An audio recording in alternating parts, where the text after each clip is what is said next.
Greetings, fellow sharks. Denis here. After some reflection, I wanted to talk briefly about my personal philosophy and ongoing development as a future scholar of instructional technology and distance education. My transition from practitioner and student to scientist, researcher, and scholar has been a journey. And not just the greatest band of all time with their hit song and famous motivational mantra that transcends both space and time. Don't stop believing. But journey is in a road I'm still traveling, a mountain I'm still climbing.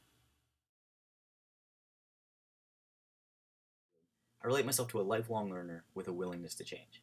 I get excited about the unique situation that being a learner in this field provides. We're literally using the field of study to study the field. We have direct access to experts in the field like Simonson, Schlosser, and Orellana, using the very practices that we're learning, and it's awesome. One day this program will end, but it will not be the end of my commitment to lifelong learning.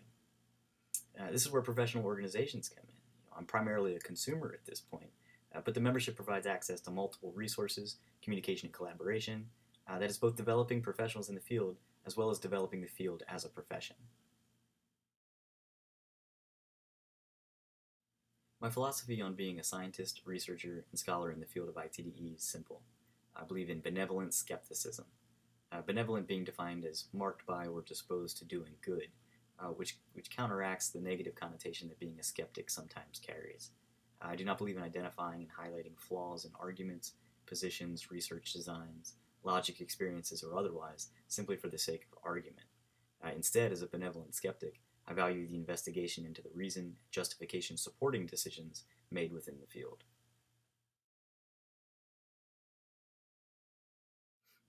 As an educator and instructional systems designer, I ask why, and I ask why a lot. I'm just trying to determine the purpose or justification for a recommended change or assumed improvement regarding including a particular technology, exercise, or lesson. I consider myself an avid defender of my course materials.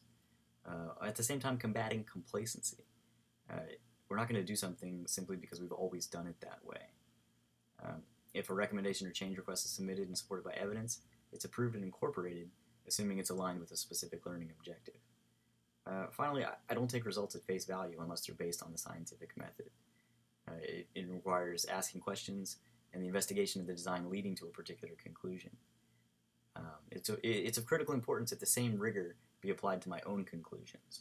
I've surprised myself enough times in this program while being aware of what I assumed to be true and ultimately having to change my position due to the evidence presented before me.